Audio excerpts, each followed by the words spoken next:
Hello everyone, welcome back to my mini blog. সকলে কেমন আছো? আশা করি খুব ভালো আছো। আমিও খুব ভালো আছি। তো আজকে অনেক দিন পরে তোমাদের সাথে শেয়ার করতে চলে আসলাম একটা রেসিপির ভিডিও। তো আজকে আমি বানাতে চলেছি আম লাস্সি। কিছুদিন আগেই আমার এক বান্ধবী আমাকে মেসেজ করে বলেছে যে তুই একদিন ইউটিউবে আম সত্ত্বর রেসিপিটা পোস্ট কর। সো আমি চেষ্টা করব ওর ইচ্ছেটা রাখার জন্য। তো আজকে আমি তোমাদের সাথে শেয়ার করব আম লাস্সি। আর এই যে পাকা আমগুলো দেখছো, এগুলো প্রত্যেকটাই আমাদের গাছের আম, আর এত মিষ্টি খেতে হয়েছে।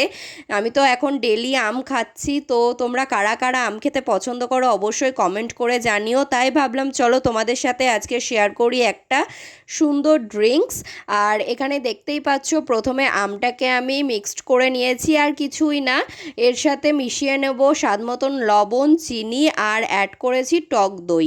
যা গরম পড়ছে এখন, তো মনে হচ্ছে সারাদিনই এই টাইপসের লস্যি থেকে শুরু করে শরবত জাতীয় ঠান্ডা জিনিস খাওয়ার, সেটাই হয়তো শরীরের পক্ষে ভালো হয় আমাদের। তাই জন্য আমি চেষ্টা করি প্রতিদিনই কিছু না কিছু শরবত বানিয়ে খেতে।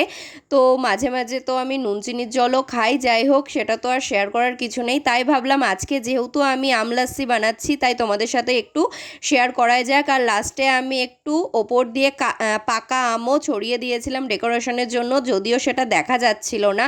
সো ভিডিওটা তোমাদের কেমন লাগলো জানিও। ভালো লাগলে লাইক করে দিও। আর যারা যারা আমার চ্যানেলে নতুন আছে অবশ্যই সাবস্ক্রাইব করো। দেখা হবে নতুন ভিডিওতে। বাই।